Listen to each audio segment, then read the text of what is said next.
Okay, it's a couple of minutes past the hour, so I don't want to delay anybody. So I wanted to introduce you all to the Driving Data Transformation webinar. We're so delighted to be able to have the Chief Data and Analytics Officer from Mars Petcare, Matt Keelock, here with us today. My name is Anna Keeley. I'm a Senior Client Success Manager at General Assembly. And at GA, I work with a team of client success managers on deliveries for a portfolio of GA's largest and most valued clients in disciplines such as data, marketing, product design, and digital fluency. Hopefully, many of you are already familiar with General Assembly if you've decided to join us, but for those of you who aren't, General Assembly is a global reskilling company that helps businesses thrive amidst rapid digital transformation by helping to close digital skills gaps among their existing employees and helping to build up their internal talent pool of skilled tech professionals. We also help companies build their local external talent pipeline of new and diverse tech talent. We do this with our accelerated expert-led trainings that blend quality teaching, coaching, and hands-on practice with asynchronous self-paced learning. We specialize in the most in-demand skills related to digital capabilities. That includes data, software development, digital marketing, AI, general digital fluency, and more. It is my pleasure to introduce our speaker for the day, Matthew Keelock.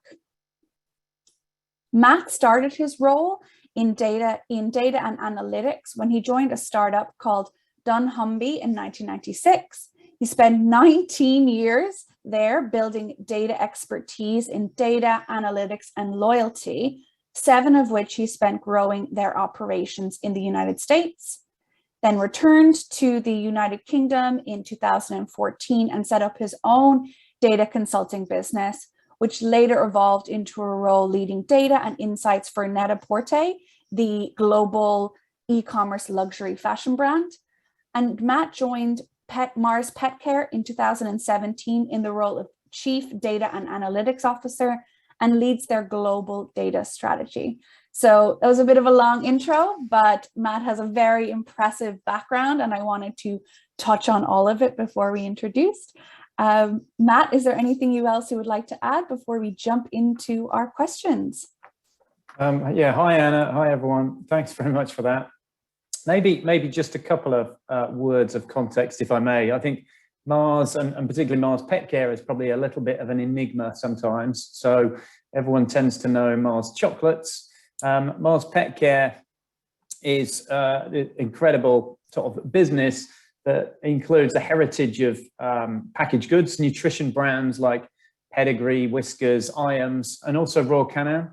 But we're also now really big in veterinary health. So we have medical hospitals for pets around the world.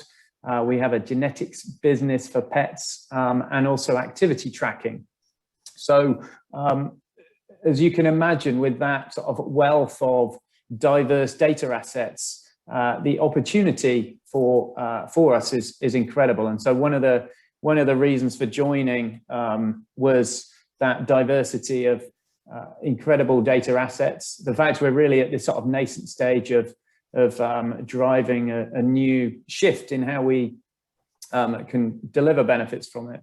And also because we're really purpose-driven business, really about creating a better world for pets. So lots of great reasons that really inspired me to join. And you know, I have to say it's definitely delivered on those opportunities and promises that I saw in the interview stage, I guess, back then. So I thought I'd just share a few words like that because it's not always well known what we do in Mars Petcare. Thank you, Matt. That's such great context. And exactly as you say, that intersection between the many renowned brands, everything from Pedigree to Whiskers, but having also the added data and information that comes from these veterinary clinics and that intersection between health and consumer goods that let pet parents have the best for their pets and let them thrive, I think is such a fantastic data problem to solve so that you can make sure to utilize all of those data sets. So that's something I know we've talked about early on, and hopefully we'll get to discuss in more detail now. So we'll begin with a bit more of a general question, and this might be a bit of an understatement, but the last year and a half has been a bit of a wild ride for all of us who work in any way in consumer behaviors. And we've seen a lot of constant shifts over the last year. How have you and your team at Mars Petcare stayed up to date with how it pertains to data analysis? Yes, yeah, definitely. I think you're right, an understatement. It has been a wild ride for everybody, both professionally and personally. And obviously, those two things can't be separated. So for us as a team, like many teams, our normal ways of working have been impacted. We've found a new rhythm of working from home, and being a global team, having to stay connected without the opportunity to travel has also been different. I think what we have found, being a sort of a technical-led team, is that we've really been able to maintain great productivity and velocity as a team, and we've continued to grow and hire and be able to sort of develop talent through that time, which has also been great. Something we really weren't sure about.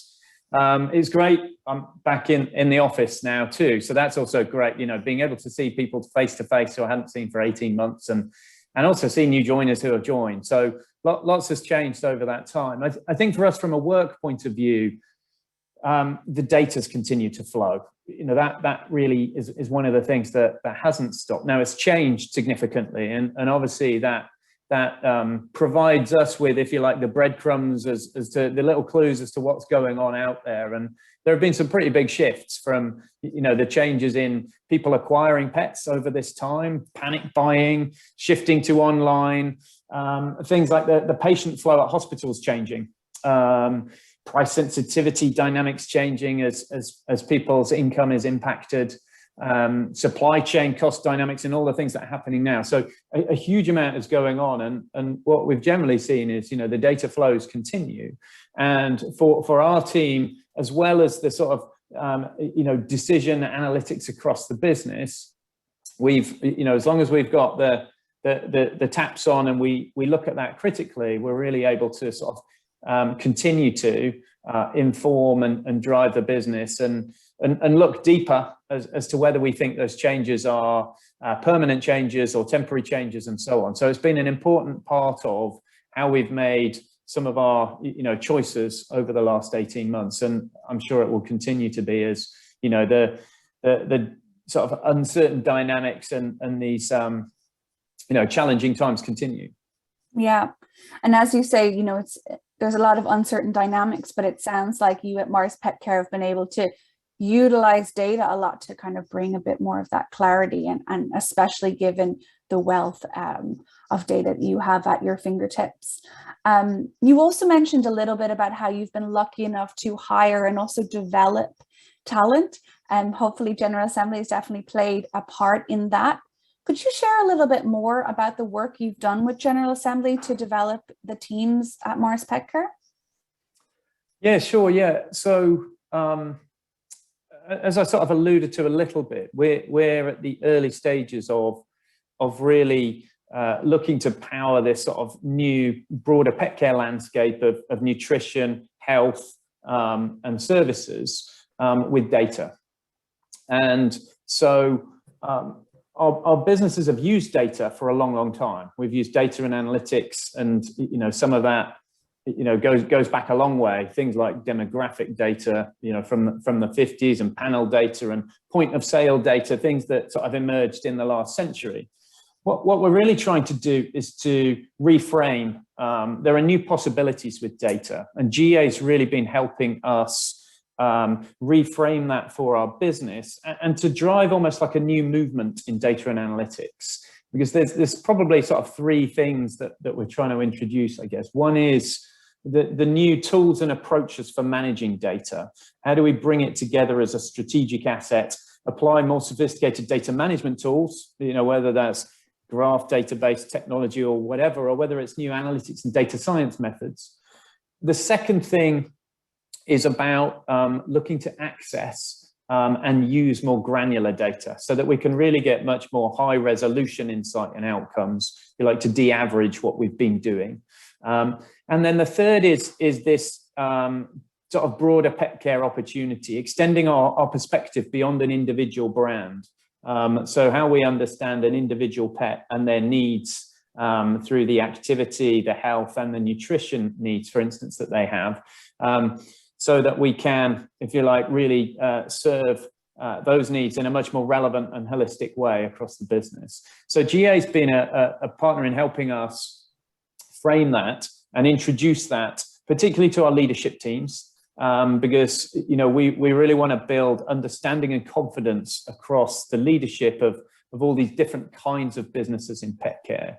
And they provided, I think, over this time, what might previously have been in-person workshops, really the ability for us to continue this journey virtually, bringing the expertise and the tools to make virtual workshops really effective, and sort of deliver on that promise. I think probably the final piece is the use of the external practitioner experts as part of it, that I think bring an authority and a credibility, and have really helped us accelerate that adoption across our leadership team. So hopefully that gives you a little bit of a flavor of where we're at and what we've been doing. Yeah, it's such a great way to articulate it and how you need to use these data for leader programs to showcase those opportunities that have certainly evolved since, marketing data in the 50s, and just make people aware of the ever evolving opportunities within that space to kind of improve businesses, drive revenue, and things like that. You mentioned a little bit about actually all of the new opportunities coming out. And I'm curious how that's changed in obviously the last year or so. What sorts of opportunities and challenges were you facing 3 to 4 years ago? And what sort of challenges are you facing today? And what's the difference in those sorts of challenges? Yeah, there's quite a dramatic difference. So really 3-4 years ago, when I joined, it was actually a team of one. So this was a whole new kind of landscape. And we had this notion, this ambition that data could really power this pet care ecosystem for us. And we knew we had different lenses, if you like, from our different businesses. So at the time, a lot of what we were looking to do was to understand the sort of islands of disconnected data. What did we really have? What is the promise of it? How can we validate those with kind of rapid use cases and proof points? And how also can we build a strategy from that? So it's really about putting in place the sort of strategic framing and demonstrating that really was possible. So starting the journey then. Where we are now is a very different place. We're really now scaling across all of our divisions. So we're embedding the function, a whole new sort of function of data analytics that previously sat, sort of variously around the business maybe. And we're, expanding the use cases that we've begun. We're starting new use cases, and we're sort of strategically and methodically sort of expanding that in a market by market way around the world. So the challenges are really about how do we turn, what could be learned and understood and sort of delivered within a relatively small group of people 4 years ago to now, as a business of, around 100,000 associates, we've really got a complete different sort of landscape of driving change and adoption across that kind of scale of business. Mm-hmm. Yeah, and I think the global reach and the different regions that were taking part in the General Assembly programs as well really speaks to your ambition of scaling this globally across, not just the central function, but it's been great that I know we've done everything from Latin America to Russia, and across so many different brands, giving them exposure to the potential for data within their region and how it can be utilized. Taking a slight change. I'm curious about your approach. You said you began as a team of one. What approach do you take to hiring, building, and training talent at Mars? Yeah, team of one. There's no I in team, or whatever they say. Yeah, at the time, it was really about demonstrating this opportunity. So it was about borrowing talent and experience across the business. You know, we had different bits of data managed in different parts of the business. So how could we leverage the existing experts who understood that to really learn about what it was as we sort of look under the bonnet or hood as to that sort of data asset landscape. So that was kind of one part of it. We then looked to really add a few kind of key roles, people that could come in, and at the time with fairly sort of broad experience. You know, when you're going from a team of 1 to 2 to 3 to 4, you need people that can play multiple roles and with multiple hats. And we leveraged some external capability for sort of our delivery and execution.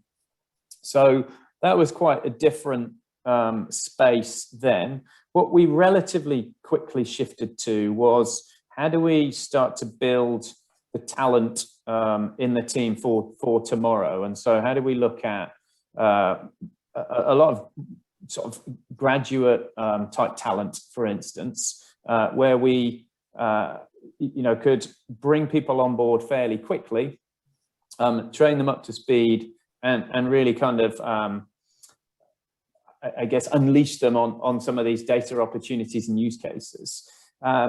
Now, as we expand, and you kind of alluded to, there's different geographies that we're working in. We've got obviously data leadership roles.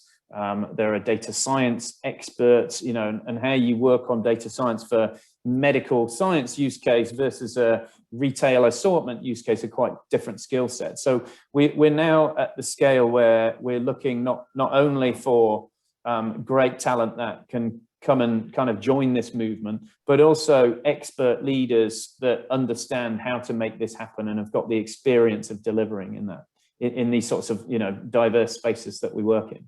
Mm-hmm. Yeah. Maybe if we stick to the same hiring theme, but I might approach it from a different angle, would you say that offering career and professional development helps you attract more of those top-notch candidates that, as you alluded to, you're hiring kind of globally? Does it feel like an added perk when they consider, that they're considering in the hiring process? Is it things that come up while you're kind of hiring and building your talent? Yeah, I guess a few different dimensions to that. I think as we're looking for talent, I think there are certain things that we look for. Typically in this sort of technical space, you see resumes with lists of technical skills, for instance, and those are clearly important, but just because it's listed doesn't mean it's true, or it may be true in a different context. And so we have to kind of validate that those technical skills are right for our context. And then it's really about looking for what's sort of essential for us. This purpose of creating a better world for pets is really energizing for our people and for the right candidates that join us. And so those elements are important, but also understanding the data itself, understanding the business, people that can really look at their work through the lens of the pet or the pet owner, for instance, and they kind of intuitively do that. And these are some of the sorts of things that I guess you can test for or interview for. So that's kind of part of the talent acquisition piece. I think clearly what's important for all of those people joining, particularly in today's world where this kind of data and analytics talent is so sought after, is what is the opportunity that we provide them. And purpose and the Mars principles are definitely two of the real key kind of pillars. And I think what we also have is this incredible variety of data. There are not that many businesses that have, the opportunity with retail data, media data, medical data, genetic data, activity tracking data, and the convergence of some of those things too. And what we know in analytics and data science is that people can often get, a little bit bored of working on the same sort of thing over and over again. So that variety is great.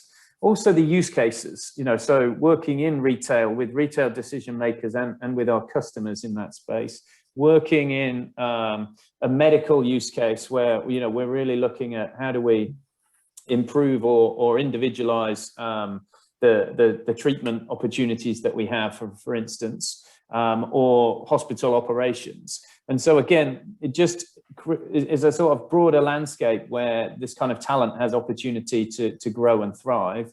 And then, coupled with that is then, if you like, the training, the technical training that we need to offer, but also the leadership and the influence, because this isn't about being a backroom sort of data service organization. This is about partnering the business to lead the strategy and the new journey. And so that creates opportunity again for the right people who are, excited about the career potential that brings.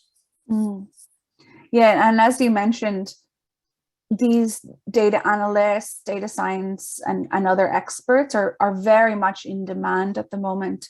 I remember during our conversations as well, you had mentioned that you've also been able to utilize people who work at Mars Petcare who are very inspired, who then over the last couple of years have found their passion for data, even though that wasn't necessarily their background. I'm hoping maybe you could share a little bit about that story, as I think it really talks to a value we both share about really utilizing internal talent and finding ways to upskill those people when they start to find the passion for data that they may not have had a background in before. Yeah, it's a great point. And I think what too often seems to happen in I think data analytics is this narrowing of the scope of who you're looking for to it has to be a computer science or a maths PhD or whatever it is. Actually, in my experience, in my history, some of the best advanced analyst data scientists have come from a background at studying theology or music or subjects that you wouldn't always sort of associate with this space. And so to the example, and I think it's a really important one, because what we do see is people that get exposed to data in their roles. And in this particular case, just recently, I was talking to somebody from another part of the business who had got in touch to understand what a career in data and analytics really looked like and meant, and a little bit of a fear of, well, I don't really know Python and data, I'm not very technical. But they'd got, if you like, a passion and enthusiasm for data, working in category management and pricing, which are quite kind of, data involved and analytics involved roles, directly with retail customers and really making decisions. And so as you start to pick up the data angle, and what is good data and how does that work, actually what you find is that the coding part of it is a relatively easy piece to add on, is that appetite for data, the understanding of data. And what people like that, I think, really bring in terms of value to a team like ours is the experience of having been the practitioner. I've made the decisions with the customer. I know what I need. This is how it works. And too often that's distant, or you need a translator role to make that happen. And as we know with language translation, that's not always an optimal way of communicating and linking, to add somebody in between. And so I think it's a great way for people to look at developing their careers, and we're certainly very eager for shaping that kind of path within Mars Petcare. Yeah, and another reason that story is so exciting is I think it talks to what you were saying about when you're hiring and you're looking at the technical skills, but you're also assessing that they have a passion for the vision of pet care, and that they're really interested in the variety of data sets, and that they want to get a way to tell the stories and ladder up those insights. And I think if you're building your talent internally, you kind of already have that as a, you know, assumed knowledge because of their years of expertise within Mars Petcare. You know, they have that. And then it's the case of building up their technical skills, whether it's Python or others. Can be a great way to reverse engineer, if not pardon the pun.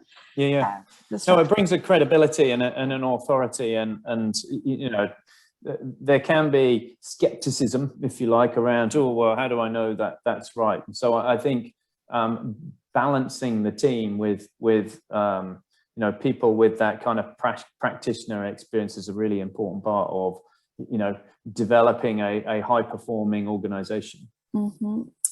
Yeah.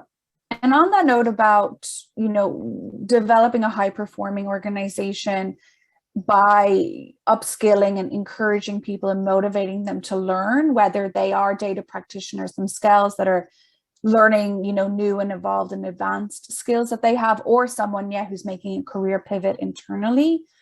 How do you, as a leader at Mars Petcare, create a culture that motivates people to learn? And what, in your experience, have you been able to do and utilize if there are people that are resistant to change or learning new things for one reason or another?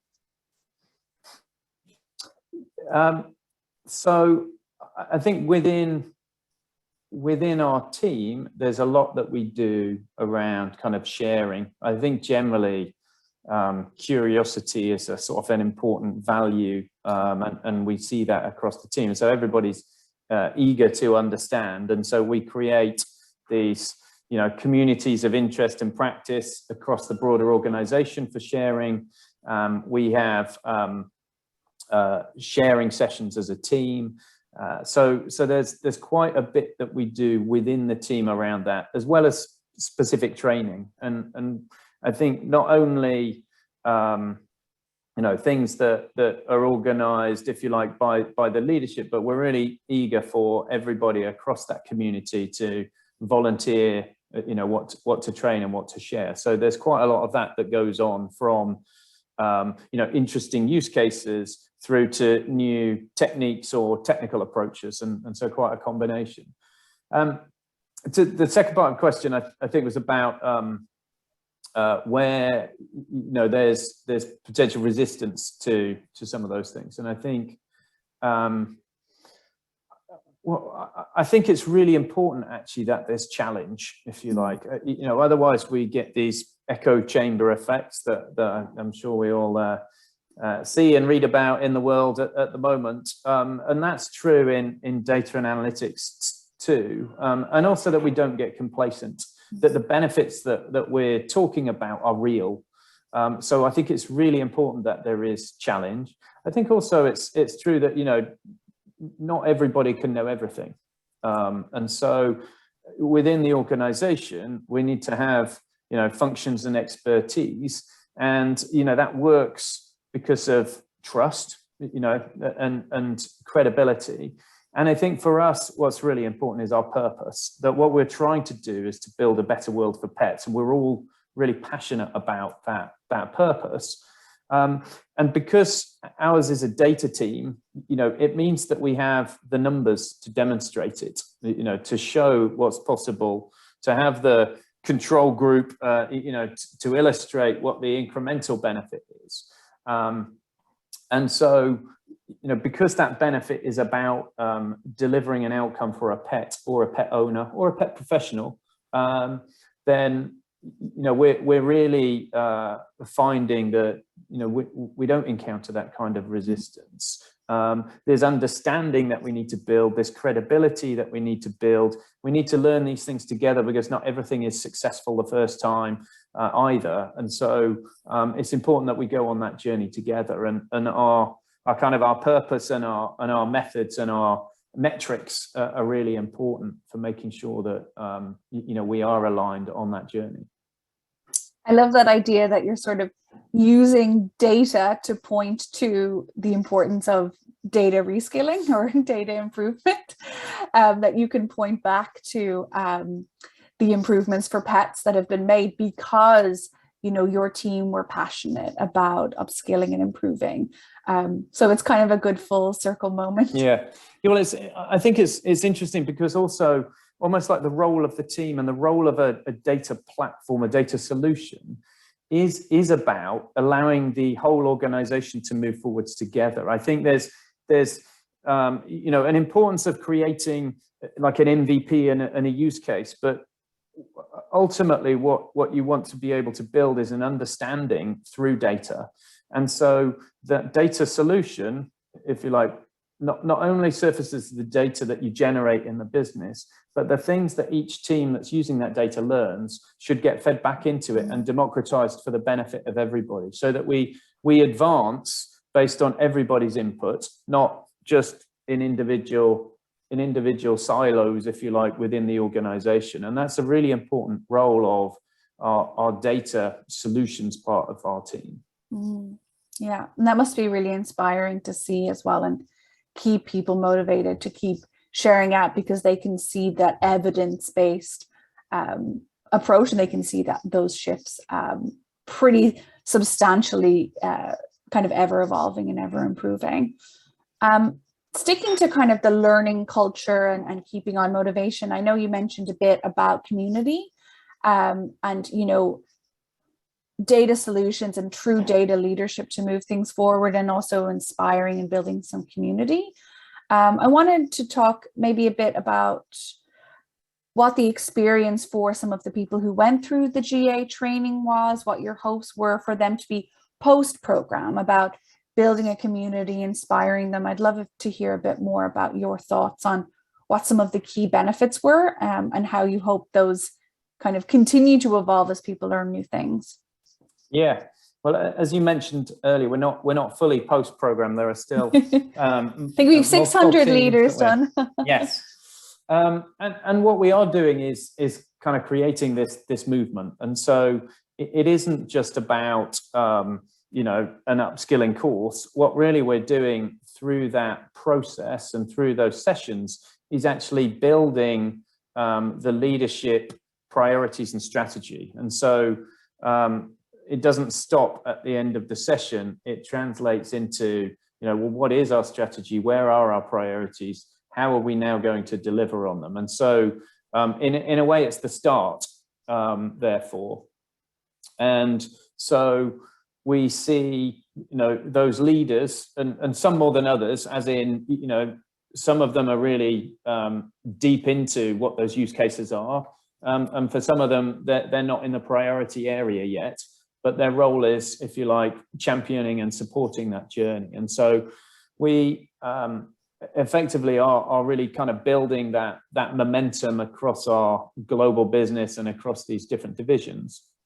What we're also seeing is the people involved in the work are playing not only an important role in delivering it in that particular market, but a role in then championing, if you like, the benefit and you know, why it was different and what was different, so that we can learn and reapply in other places and become, if you like, the pioneers that then help other parts of the business grow. And I mentioned our sort of communities, our sort of data science community and so on, where those people come and talk and share. And also, you know, across our different businesses, will help across markets or geographies or different business units to introduce, you know, what they've done and to help those other teams. So it's really about part of growing this movement together. I've heard the term used, kind of data advocates, but actually I think you use the word pioneers. I think I like that even more, that they become those pioneers that help inspire change, whether that's through the GA courses or, you know, just really learning more about the potential for data. What advice would you give to a decision maker in regarding to when and also how to upskill their workforce? Yeah, I think that very much depends on what the work is. I think there are probably a few things that are important and that we've learned, and some of it we were coached by GA, which was very very beneficial too, and bringing that experience. But I think part of it is about making sure that the upskilling, the learning or education part is linked to being able to put it into action. There's not much point in educating people and then saying, but it's 2023 when we're going to look at that market, for instance. So making sure that there's this sort of real deep connection to the work and then putting it into practice afterwards, I think is a real key part of it. I think for us also, that the upskilling wasn't just education, it was developing the plan at the first stage of developing the plan. And so that became a kind of a real life output that then moved forwards beyond the session, which I think is really important. And then, ultimately part of the broader change, which might be to do with, shaping the strategies, changing the metrics, and ultimately for us, which may not be the case everywhere, almost building this new function, this new function of data and analytics that didn't previously exist within Mars Petcare. Great. Yeah, that's something, we're really proud of with our programs, is that real focus on applicability and not, learning for the sake of learning. But that's why we use those, practitioners day to day, so that they can kind of advise on practical tactics as opposed to kind of just learning theory. So you mentioned so much of it is about letting them action what they learn right away. Curious what you think the cost of inaction is for companies such as yourself, large organizations that aren't utilizing data or that aren't taking steps to sort of upskill and inspire their workforce about all things data. Yeah, I think there are lots of industry statistics on, how much value and how well businesses that do use data are performing, and so sort of some broad things like that. I think what we see is around missed opportunity, really, through slower speed of adoption. So where we have engaged earlier, we're further ahead, and so I think that's just a kind of a natural cost of that inaction. I think the other thing about data and analytics is that if you don't take that action, what you risk is the proliferation of fragmented efforts. And so what you can see is the cost, if you like, accumulating of divergent ways of using similar data, or the buildup of technical debt. We're choosing different tools and different approaches, and I think over time those things accumulate too, and start to create ambiguity for people, for the talent. And as soon as you start to create that ambiguity and confusion, then you've got other challenges to navigate. And so I think those are, in the data and analytics space, also really important considerations to take, that you need to make sure, the longer you leave these sorts of things, the more other approaches may proliferate. I think also, you get cottage industry of new things being set up all over the place, because there might be excitement, and so managing it strategically is really important too. I've never heard it put that way, but it's so true and so important that the longer you leave this, things can get really fractured. And then when you're trying to, as you say, lead an overall data solution or a data strategy, although the fracturing may have come out of people being excited about the opportunities for data, having a kind of strategic data approach that's very aligned is going to be more difficult the longer you wait, because of all those different factions. Yeah, and I think it's not true for everybody. So I think what we're trying to do with data and analytics is really about individual pets and pet owners, if you like. How do we understand them? And so it's really important that we don't fragment that understanding, so that we build the true picture, and consistently we use that picture. Whereas in other areas that may not be consumer centric in that way, how do we optimize the supply chain algorithm, or how do we, change our whatever it might be, our personalization algorithm. So there may be things that if you aren't able to or focused on putting that consumer at the heart of it, you can approach these things separately. But as soon as you start to resolve around this sort of consumer-centric, in our case, pet and pet owner-centric approach, then that fragmentation ultimately leads to, eroded value and eroded consumer experience. Great. And you spoke a bit about how one of the successes of the program was that people could action things quickly, and that because of the practitioners. Is there any other advice you could give to decision makers when they're trying to decide whether they should invest in an upskilling program, particularly in data, just how they can get the most impact out of that decision that they've made? Yeah, I think it's one of those things that could be quite easy to think you can do it yourself. And we've got a few experts. We can educate people, but people that are great at data and analytics are not necessarily great at educating. Nor is it the best use of their time. And you also really want to shortcut all of the mistakes. And so leveraging people that have made those mistakes and built that experience and know how to deliver effectively really allows you to accelerate and go faster and do it better. So I think it can be quite an easy one to go, oh, that's just data training, we'll train a few people, but actually doing it with the right expertise and the right help makes a massive difference. Yeah, it's certainly a very particular skill set. We're very lucky to have some great data instructors because, as you say, it's not always a natural, teaching is not always a natural thing that comes to all data scientists. And yeah, not always the best use of your in-demand data team. Yep. Was hoping to maybe wrap up with a question about the future. In your opinion, what will be the most in-demand data skills in 10 years' time? So I think it's probably easy to answer that question with some of the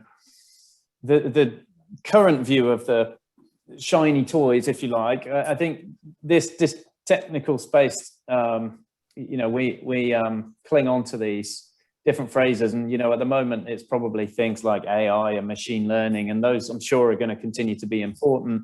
It's things like blockchain and quantum computing.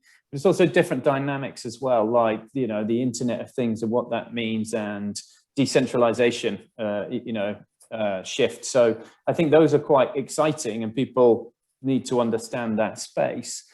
What I would say, having worked in this area for quite a while, is the things that remain really important for a team are that those people typically will adopt the new technologies, or you'll have the next set of talent coming in. And what was true 25 years ago and is true today, and I suspect will still be true in 10 years' time, is you just need people who can really deliver quality work.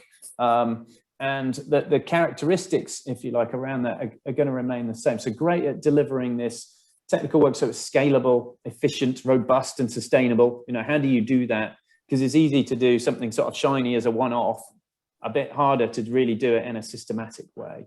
People who really understand the data, what it is, where it comes from, and where it can unlock value. So that data understanding is, again, somewhat sort of technology agnostic, if you like. You want creative thinkers, people that can imagine the new approaches and designs and how to sort of feather in the new tools and technologies to keep what you're doing at the leading edge. You want rigor, you want quality management, you want great governance. So those are really important skills too. I think, as I talked about, for things like data science and analytics, for us being this sort of pet and pet owner centric approach, we want people that intuitively can put themselves in the shoes of the pet owner or the pet to think about what's right and what's relevant, so that's designed into their work, not a course correction down the line, which then really makes things challenging. and that they know how to deliver it with impact. They're not explaining, here's the method and here's what I did and here's how I did it. And I had to do this really complicated thing for 3 days. And, the decision makers and users don't need to know that. So how do you deliver with impact? And so I guess what I'm saying is I think a lot of those skills that have really been core to effective data and analytics over the last 20, 25 years will remain core tomorrow. And therefore, it's really about having, ultimately a sort of a really diverse, balanced team, and I think that's really important. Diversity in multiple ways of thinking and of heritage, and, for a global business, people with that experience around the world, because, that's really important to put yourself in the lens of consumers in different places. And so I think that diversity is going to be a really important part of, building a strong team tomorrow too. I love that answer. Yeah, as you say, there's so much to get excited about, from AI to machine learning, but kind of at its core, at the crux, we just need a passionate, customer-centric or pet-centric group that's diverse, that's rigorous, and that in the next 10 years' time, all these new things are going to come in, but we also need those foundations, and that's not going away. And I think that's a really inspiring way to end at least my formal questions. And maybe I haven't seen too many in the Q&A chat, but we would always love to give people the opportunity to ask a question live. They can just submit it through the Q&A button if they'd like. If not, I'd probably chat to Matt for another hour. So I guess it's time for me to give someone else a go.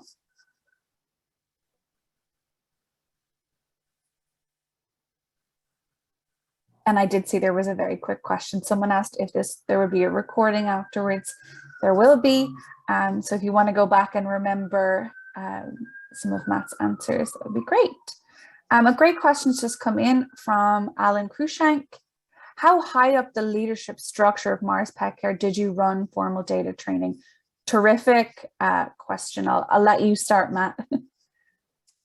Yeah, from the top. So within Petcare, the organization is that we have our Petcare segment, we call it, and then we have our divisions, Pet Nutrition, Royal Canin, Mars Veterinary, and our kinship business. And so the leadership at the Petcare level have really been part of the journey and shaping it. And so they are the leaders of this strategy and the drivers of it. And then it started following that with the global divisional leadership team. So you're right at the top, and effectively we are, as Anna alluded to, then getting into the regional leadership teams and the market leadership teams across these, because ultimately we want that sort of united understanding and approach brought into across the full leadership across Mars Petcare. Great. Really terrific. Yes. Matt, you mentioned understanding of data and tech agnostic as one of the key skills of the future. Could you double click on what understanding of data really means? Great question, Daniel. Could I do that quickly? Well, yeah. I think what you see is, I guess there's a difference between people who are programmers. I programmed it, it worked. My program worked. I got stuff from A to B. But it's really working out there, but is what's in B, is the destination, is that data right? Is it helpful? Is it organized in the best way? So it's the people that go beyond programming to really make sense of the data, and to make sure that, again, in sort of intuitively that's designed into the way they think and what they did. And ultimately that massively shortcuts your, in this case, kind of data and data solution development. But similar with data science too, it's that ability to really, I think about the context, the perspective of the pet and the pet owner, and then find the right avenues, and the data can help you do that. So I think it's about looking at the data rather than focusing on the programming. Constantine has asked a question that's probably equally long to answer. but he's heard about the amazing customer experience platform from Mars Petcare. Keeping in mind in the future, the services will be even more important than the product. Could you elaborate more on this tool, the customer experience platform, how the idea came up, how it's performing, etc.? Yeah, we have a brand called The Wildest. And so I think one of the things that the business recognized was this need to address pet owner questions. And so there are many places you can do that, but it's not always with clear authority or consistency or in a holistic way. And so we felt there was an opportunity there, and that has been really successful. So that launched earlier this year and is progressing brilliantly. So check out The Wildest. Great. And one of anonymous users has just asked that they were reading in the Times your data analytics for pets article, and they're wondering if the Pet Insight project will be coming to the UK. Yeah, the Pet Insight project, and if you like, the outputs of it are relatively geography agnostic, if you like. So how do you understand the pets through the activity tracker, the pet's behavior? And so this is through crowdsourcing videos of pets through our signed up set of pet owners who have the tracker, time aligning, if you like, the activity with the video, and then obviously tagging the videos, building the models, and then effectively through interpretation and enhancing that over time, getting to a place where we've got confidence that the pet is scratching or jumping or eating or drinking or licking or whatever it may be. And then for that individual pet, being able to then identify whether they're changing behavior. Are they scratching more, for instance? Is that, allergy season, or might they have an infection or something? So that is now a capability that is then built into the tracker, and we can learn for individual pets. So, that kind of data science can then be applied for trackers everywhere, if you see what I mean. So exciting. Sylvester thanked us for an informative talk. So I'm glad you enjoyed it, Sylvester. He loves data, and he's transitioning from a world of retail operations to the world of data. So welcome to the data world. Yeah. And he's looking and wondering what your favorite data blogs or websites are, to kind of get him started and inspired on that journey. Yeah, it depends where you are. I mean, I think a lot of what I read, I guess, is through the channels like Twitter and LinkedIn. I think Medium is particularly favorite. And then there's different books as well. And I think there are, that's also a space to look. Those sort of dynamics change. But that's generally where I would, that's generally where I would go for those sorts of things. Sometimes inspired by team members who have seen something or read something too. So, sharing that within the teams and speaking to your colleagues in your business or, wherever you're starting would also be a good place to go, because sometimes those can be subject matter specific. You can have industry focused areas. So think about those sorts of publications too. Great. Well, we have a couple more questions that I'll gather and we'll find a way to answer it. I don't want to go over time. So I just wanted to thank Matt and the organizers from General Assembly for putting together this data transformation talk.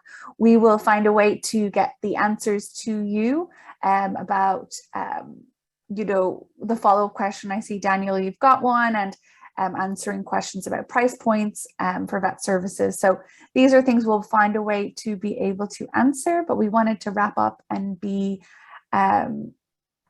conscious of everyone's time. We know we're probably jumping to a meeting, if not finishing for the day, if you're UK based. So thank you all so much. And we look forward to connecting with you all again to learn even more about data.